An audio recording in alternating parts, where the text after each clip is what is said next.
we still have a couple of months left of the season here, and we're just trying to get back to winning here, and that's our only concern. You're still finding ways to produce. Both you and your brother are. Do you want to play again next year?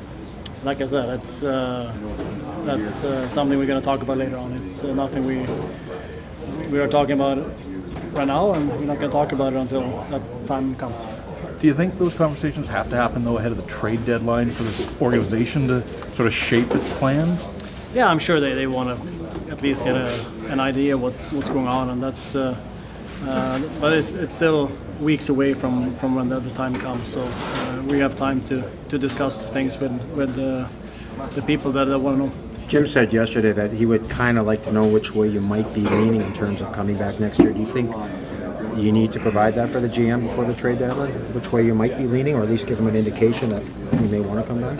Yeah, if we have an idea at the time, that's for sure. That's something you want to give them. That's we want to help the team as we can, but like I said, we will make the decision when the time comes. It's interesting because at the start of the year, you and Daniel both said that you're worried about your own performance and wanting to reach a bar and make it an issue where the team would want to bring you back. But one of your concerns was where the team is at, and we see where it's at today.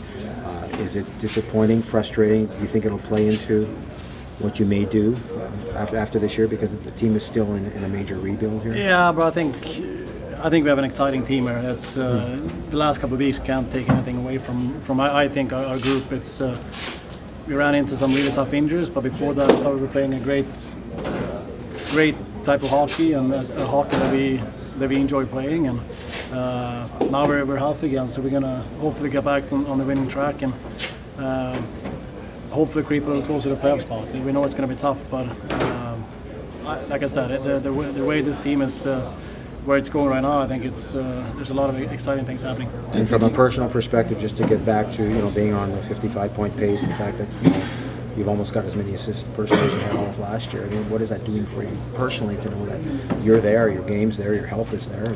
Yeah, no, I said before the season that I felt a lot better than the year before, and we put in our work this summer, and I thought we were going to have a good year, and I think we've shown the last couple of weeks that we can produce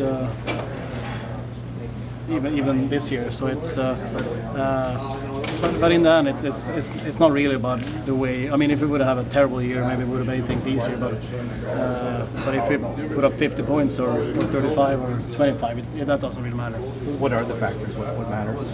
There's a lot of different things. There's family, there's how we feel physically and mentally, and there's a lot of different things. When you look at who could be coming next year with Dahlin, with Pettersson, do you see yourself wanting to be a part of that to help these young guys who are going to hopefully take over your role in the next 5 or 10 years? Would that be an exciting thing to do?